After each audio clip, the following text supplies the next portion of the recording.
اہل حرم کا جو ہمارا یہ چینل ہے اس کو سبسکرائب خود بھی کیجئے، اپنے دوستوں کے ساتھ شیئر کیجئے اور دین کی یہ تعلیمات پھیلانے میں ہماری مدد فرمائیے۔ قرآن مجید کے ساتھ تمسک، اس کی تلاوت صبح و شام کرنا، اس کے مفاہیم پر عمل کرنا اور تزکیہ نفس، جب تک مسلم قوم کے اندر یہ چیزیں مضبوط رہیں، انہوں نے بھوکیں بھی برداشت کی، مسائل بھی برداشت کیے، لیکن غیروں کے سامنے کبھی بھی نہیں جھکے۔ ان کی زندگیاں بڑی مضبوط بنیادوں پر قائم تھیں۔ آج اس کا دیکھیں نا، یہ کہ کسی قوم کو 14 صدیاں بیت جانا اور اس کی تعلیمات اسی طرح زندہ و تابندہ ہوں، تو غور کر سکتے ہیں نا آپ کہ کتنی مضبوط محنت ہوئی ہے ان چیزوں پر۔ یہ کوئی 1-2 دن کا کام نہیں تھا، یہ ایک ایسا کام تھا جس پر جو ہے وہ رسول اللہ صلی اللہ علیہ وآلہ وسلم نے سال ہا سال لگائے، پھر صحابہ نے اس پر سال ہا سال لگائے، مضبوط ایک دیوار، اور مضبوط اس دیوار پر عمارت کھڑی کی تعلیم اسلام کی، جو آج ہمیں نظر آتی ہے۔ اس لیے آج ہم دیکھتے ہیں کہ ایک مسلمان کا ایک مرد کے بارے میں کیا تصور ہے، اور کس طرح مسلمان کو ایک علم جو ہے وہ مضبوط بناتا ہے، اس کی مردانگی کو واضح کرتا ہے، اور اس کی ذات کے اندر جو اللہ نے چھپی خصوصیات رکھی ہیں ان کو کیسے واشگاف کرتا ہے۔ دوسری طرف مغرب سے آنے والی تعلیمات ہیں جو ایک فرد کو کتنا کمزور کرتی ہیں، کتنا کمزور کرتی ہیں۔ آپ دیکھیں کہ پوری دنیا اسلام میں 1400 سالہ تاریخ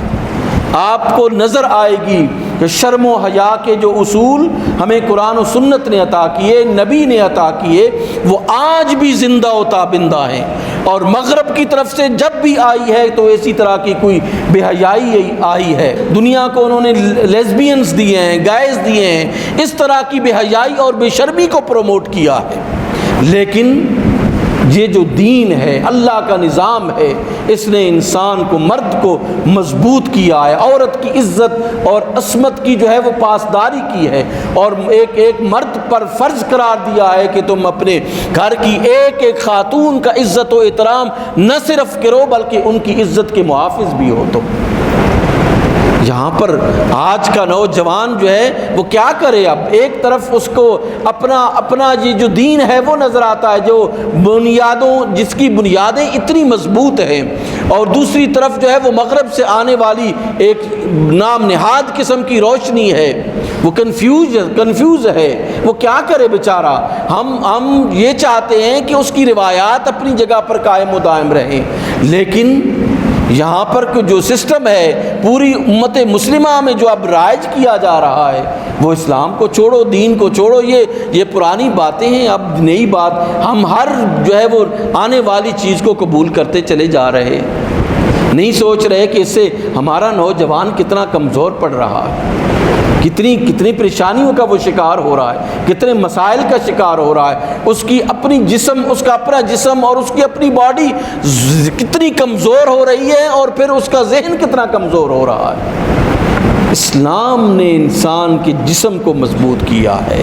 اس کے ذہن کو مضبوط کیا ہے، اس کی شخصیت کو مضبوط کیا۔ دیکھیں، جب تک آپ کی باڈی مضبوط نہیں ہے اس وقت تک آپ کا ذہن مضبوط نہیں ہے، جب تک آپ کا ذہن مضبوط نہیں ہے اس وقت تک آپ کی شخصیت مضبوط نہیں ہے۔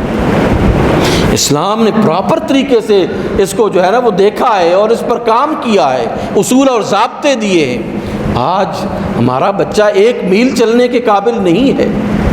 معمولی سا لیبر کا کام اسے کرنا پڑ جائے تو وہ نہیں کر سکتا ہے۔ وہ کہاں تھے؟ وہ کتنے بڑے مسلمان تھے جو دریاؤں میں جو ہے وہ کود پڑتے تھے، وہ پہاڑوں کا مقابلہ کیا کرتے تھے۔